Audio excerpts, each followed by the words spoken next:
Yo, today, man, we got the industry plant himself, and we about to figure out the secret truth behind Ian's success, bruh. Let's get it. Let me stop, man.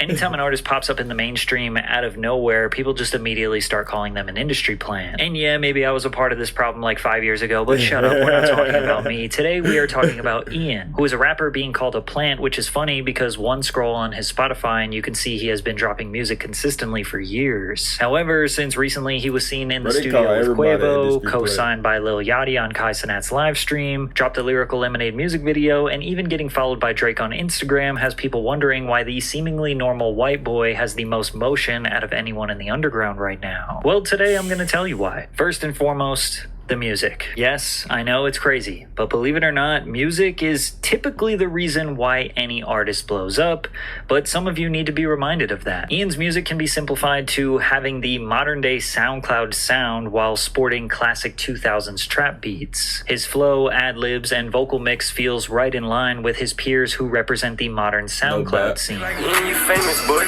Really don't make much difference. Really don't pay much money. End of the day, I'm a man still. I'm finna take what's mine. While his beats feel nostalgic. Bro, I ain't gonna lie though, son. I don't give a fuck what y'all niggas say. That nigga nice, bro. Ian is that nigga for sure, for sure. I fuck with the sound, bro. I fuck with the beat selections this nigga be on, bro. Bro, he definitely like that, bro. That Magic Johnson, all that, bro. He got hit after it.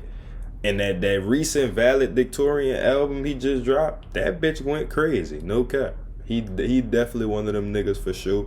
I don't think he an industry plant, but you know the world gonna always say a motherfucker the industry plant when you don't know their goddamn journey. But I was joking in the beginning of the video. I know this nigga not no fucking industry plant. Well, I ain't gonna say I know, cause I don't know this nigga personally. I don't know his whole situation for real, but I'm pretty sure he not one, but let's check it out. To rap fans who are now in their 20s and 30s who were listening to Gucci Mane, Waka Flocka, and Chief Keef over a decade ago. However, Ian didn't always have this sound. In fact, he actually just started using these beats. Because if you listen to his music from 2 years ago, it's safe to assume people would have just called him a Yeet clone. Little badass hoe with a booty got mad cause I wasn't in shit. When I put on the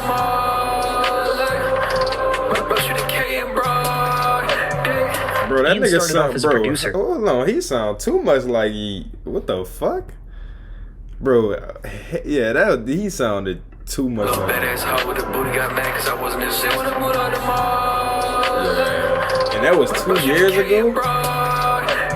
Damn. Ian started off as a producer, making beats for various upcoming artists. Then around 2022, he began experimenting with becoming a performer himself. And if you listen, he was clearly just trying to find his sound, taking inspiration from the guys who have been popping for the past couple of years. During this experimental growth stage, he gained a few thousand followers on SoundCloud. But it wasn't until 4 months ago when he dropped the song Wimbledon that everything seemed to click. I'm in that attic, we've been traffic, dodging feds. $100,000 tennis bracelet, Roger Fed. I ain't never heard this. Automatic, my little bro like Roger. Sure, the ad-libs are reminiscent of you, but the beat style... That nigga nice, bro. I gotta go listen to that song, though. That's a W song. Flow and vocal cadence allows him to be 3% different. The late and great Virgil Abloh was famous for his 3% rule. He believed that a creative only has to add a 3% tweak to a pre-existing concept in order to generate a cultural contribution deemed innovative. This is extremely common in the business world as well. Take Shark Tank, for example. You know the show where entrepreneurs are supposed to come on and pitch the most innovative business ideas to the world? Guess what the most successful product in Shark Tank history is? Scrub Daddy.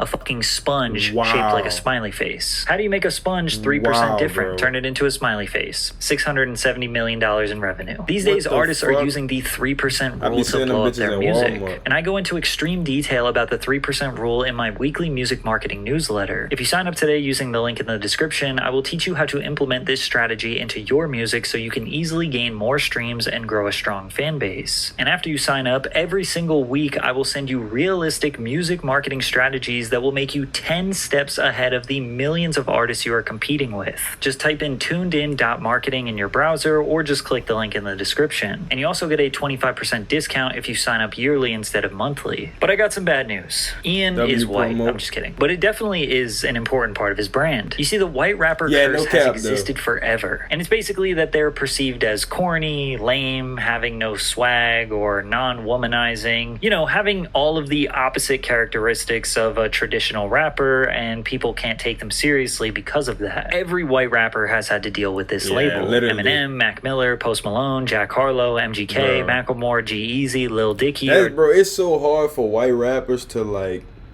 get the recognition they deserve just because they white. I ain't lying. In a sense, that's kind of racist though. I never been that type of dude though. Like, I don't look at color, I don't look at race, I don't look at like people religion and none of that. Like, I just hear them out first before I get my opinion on them. So like, you know, of course, Ian being a white rapper, I'm like, okay, this little white dude came on the scene. Let me just hear him out, and he wound up being nice as fuck.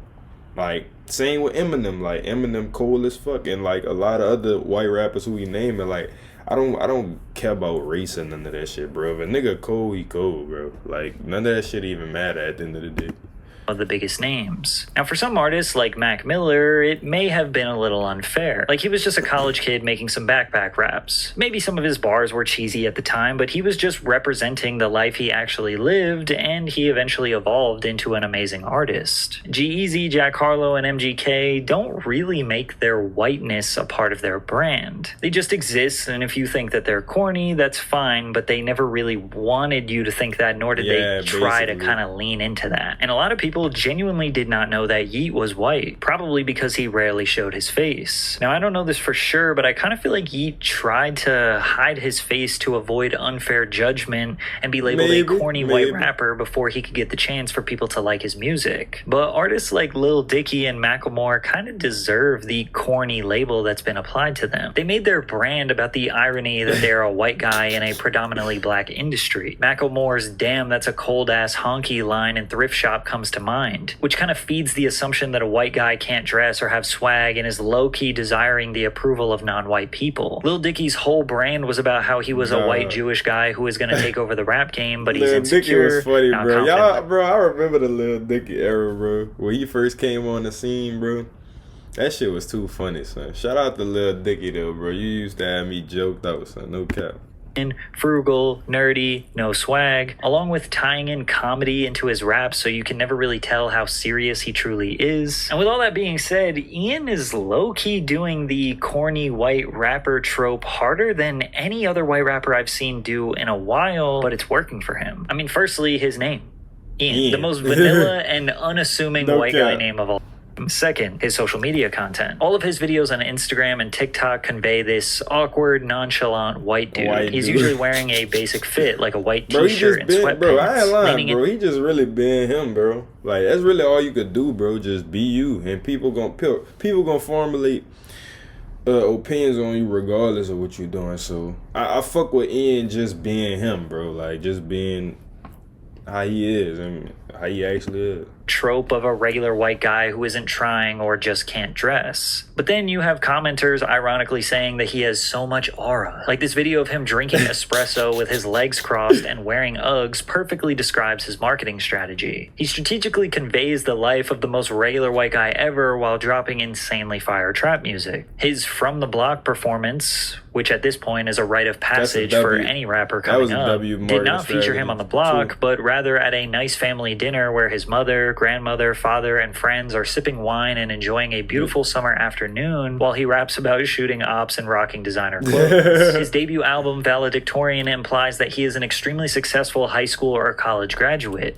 while the cover shows him in a peaceful suburb rocking the most stereotypical frat boy outfit in existence. Bro, I ain't lie. That's a W fucking album, bro. He went crazy on that shit.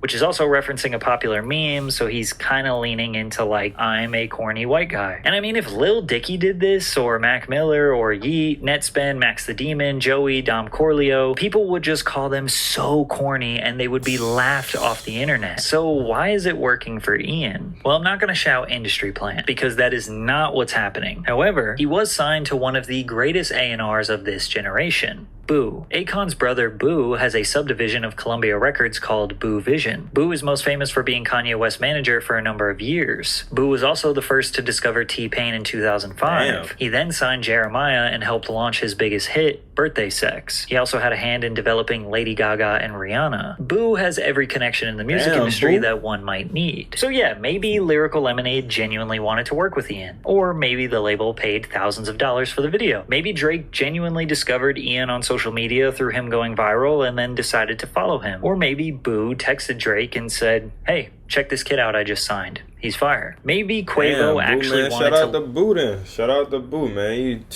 He really discovering these artists like it ain't shit. Like, no cap. He really tapped in. Up with the underground's next hottest new artist to show Quavo? love. Or maybe Boo and the label made the connection and then paid for the feature. But this is just extremely normal industry behavior. Ian created buzz on his own through SoundCloud and TikTok. Then a legendary A&R found him, believed in him, and signed him. And now they're using their connections and six-figure budgets to pay for features, press, promotion, and visuals. And there's really nothing dark or mysterious there. It's just how it works. If you get signed by a label and they actually believe in you and you actually have your own work ethic and built some buzz and created your own fan base on your own, that's kind of just a recipe for success. Because then the only thing you have to do from there is just make good music, because that's really what it all comes down to in the end. Personally, I like Ian's music. It's probably because the beat selection is nostalgic for me, and during my middle school and high school years, I was listening to trap artists that were using these type of beats, and that's also when I developed my love for rap and trap, because when analyzing who's hot in the repetitive trap music world, it kind of just comes down to it factor. You either have it or you don't. And Ian has it. Yeah, bro. That nigga Ian like that, bro. I ain't lying. Y'all comment below if y'all still feel like he an industry plant, because I know a lot of people probably still feel like that, but I don't think he an industry plant, bro. Like Patrick said, bro, it's really no evidence or nothing backing up that he really is an industry plant. And like Patrick was saying also, bro, he been doing this shit since what, 2022? Like 2021, like he been at this shit, so it's like, you know, nigga just, he nice, bro, he good, bro, just give him his flowers. He a good ass artist. Y'all comment below if y'all fuck with Ian music though. He definitely fire in my opinion, but y'all let me know.